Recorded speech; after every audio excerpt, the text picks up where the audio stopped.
On the 4-year anniversary of September 11, 2005, History Channel debuted a documentary called Grounded on 9/11 about the stories of air traffic controllers in the US and Canada who were able to successfully ground all commercial air traffic, thousands of airplanes right within hours after the 9/11 attacks. Although the commission report had been released over a year prior to History Channel's broadcast, the general public was already familiar with the official narrative set in place days, if not weeks after the attacks, which concluded that there was only 19 hijackers throughout the 4 doomed hijacked planes involved in the original conspiracy, excluding Zacharias Moussaoui, who had already been detained previously in Minnesota for immigration naturalization charges.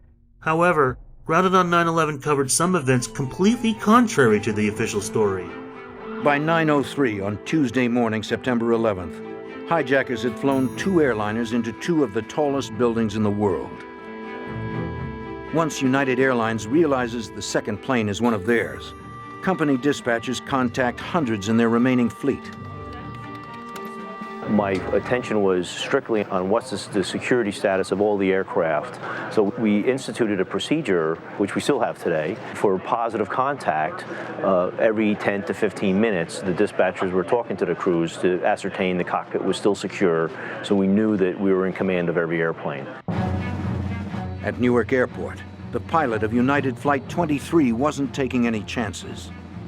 After speaking to company dispatchers, he keeps his transcontinental flight scheduled for LA on the ground.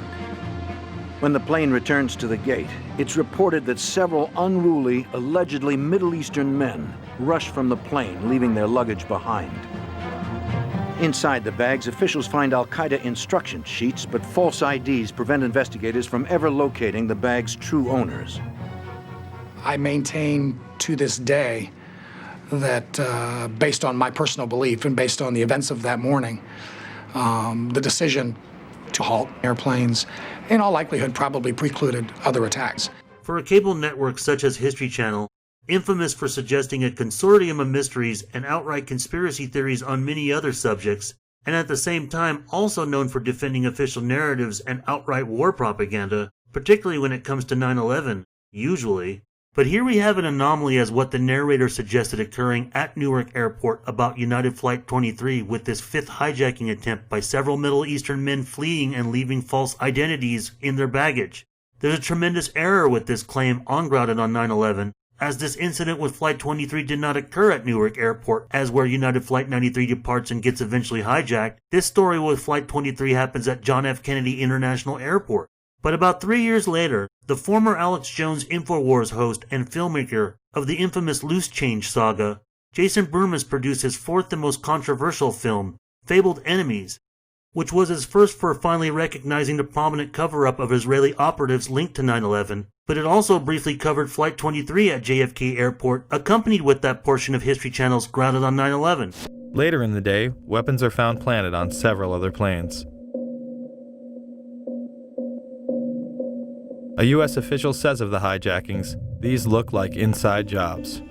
Sources tell Time that U.S. officials are investigating whether the hijackers had accomplices deep inside the airport's secure areas.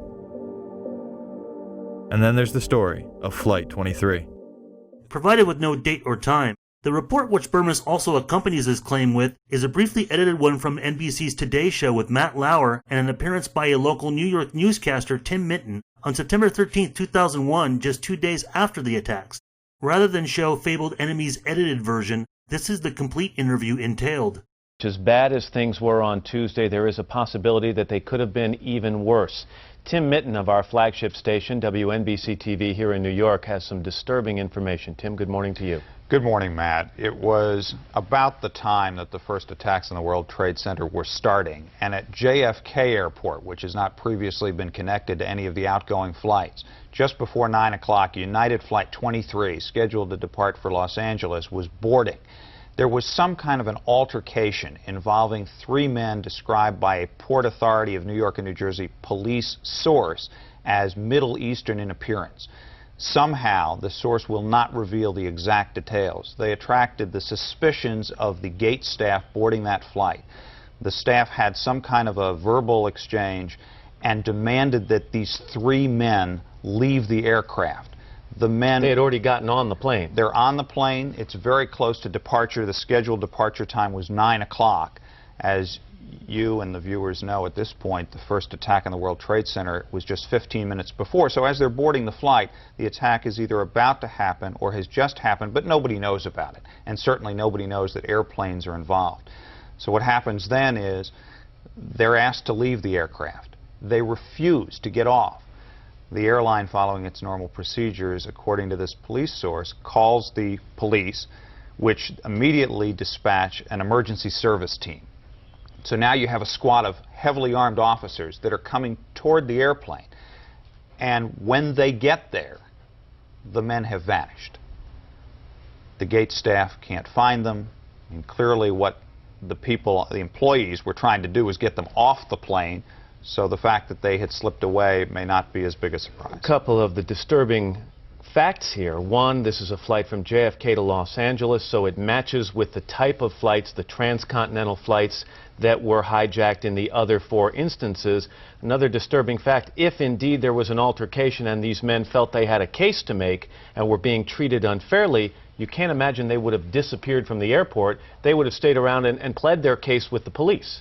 And there are 2 other disturbing things in addition to that. The first is, you know from, and viewers would know from their experience traveling, it is extraordinarily unusual to have an airline, after it has boarded passengers, be so suspicious that it's going to ask these customers to get off the airplane.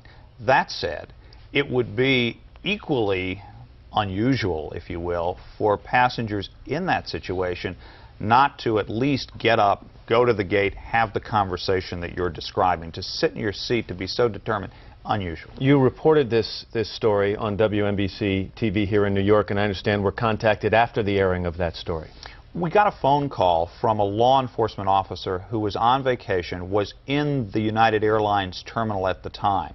He said at the time he didn't add it all up, but seeing the report and, of course, having seen what happened in New York and elsewhere afterwards, he decided at that point he needed to contact his supervisors. Essentially what he saw was, he's in the United terminal. It's just after 9 o'clock. The attacks have happened. The television set in the bar in the terminal is on. As you can imagine, people about to fly, anybody indeed, would have been transfixed by those events.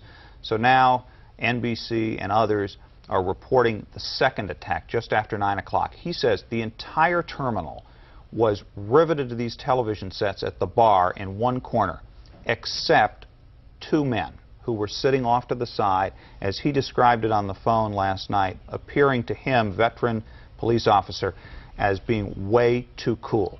So he walked over out of curiosity. He says he heard them speaking a language he could not identify. He doesn't know what the language was, but it wasn't English.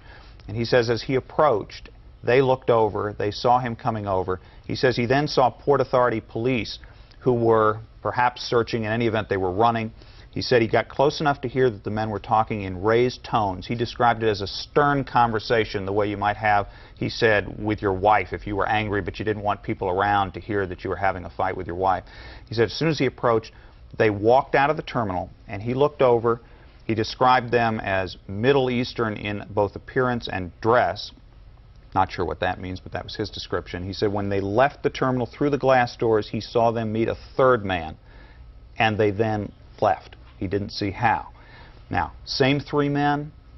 Who knows? But it was the same terminal, clearly at the same time, because he said the second attack had just happened on the television set, and he was walking over from that. It's certainly, at the very least, unsettling.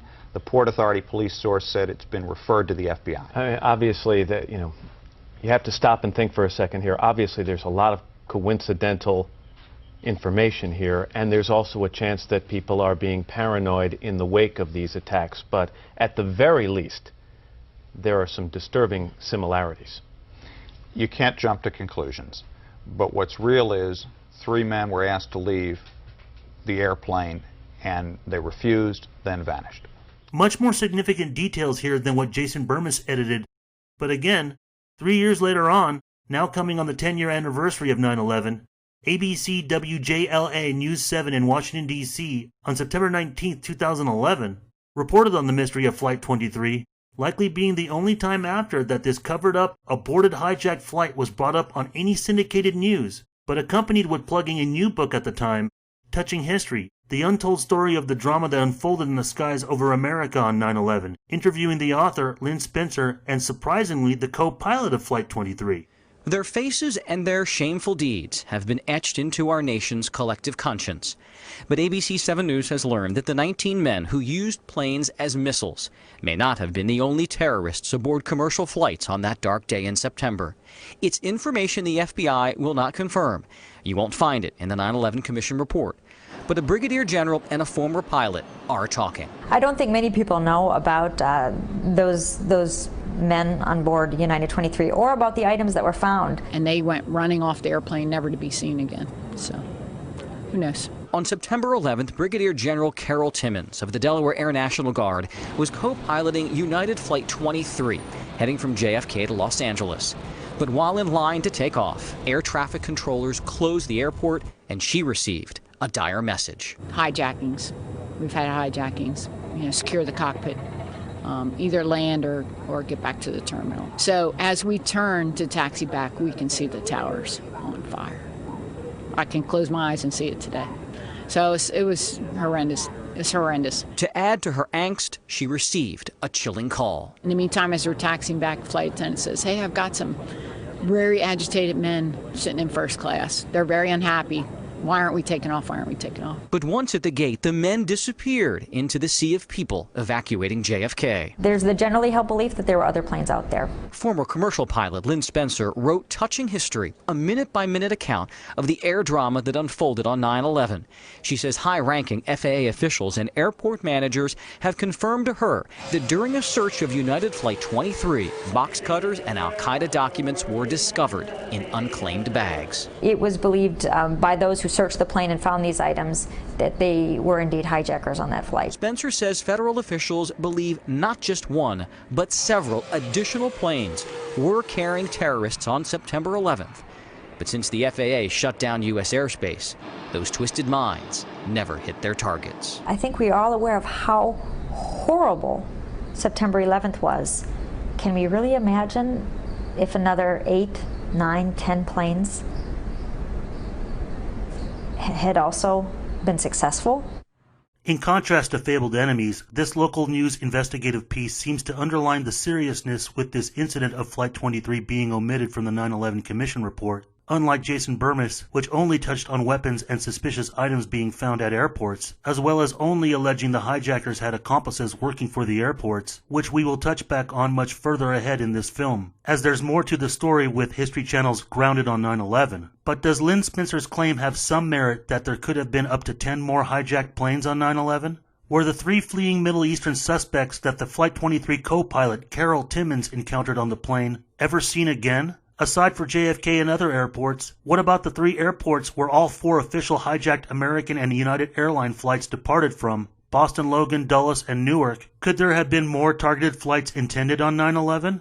The answer to some of those questions is a surprising yes. But before we get to that, there are a few other popularly held beliefs from both conspiracy theorists and official defenders that we need to address first as possible alternatives and answers in order to make such claims comprehensive, given how many years now that it's been since, and that most only remember the day of 9/11, rather than what instantly followed that week. And if you think it's a lost cause or misleading to focus on anomalies regarding early reports about any of the alleged hijackers, flights, and airports, due to preconceived outlandish myths, including NORAD being ordered to stand down, or that there had been a sudden change in response protocol, ultimately making NORAD unable to intercept any of the 4 hijacked flights on 9/11, by the end of this film, you are going to discover that neither claims or accusations attributed to NORAD, such as even wargame exercises, did not matter. Because the overall narrative challenge and question that should be asked by both 9/11 truthers and official story defenders is, was Bojinka 9/11?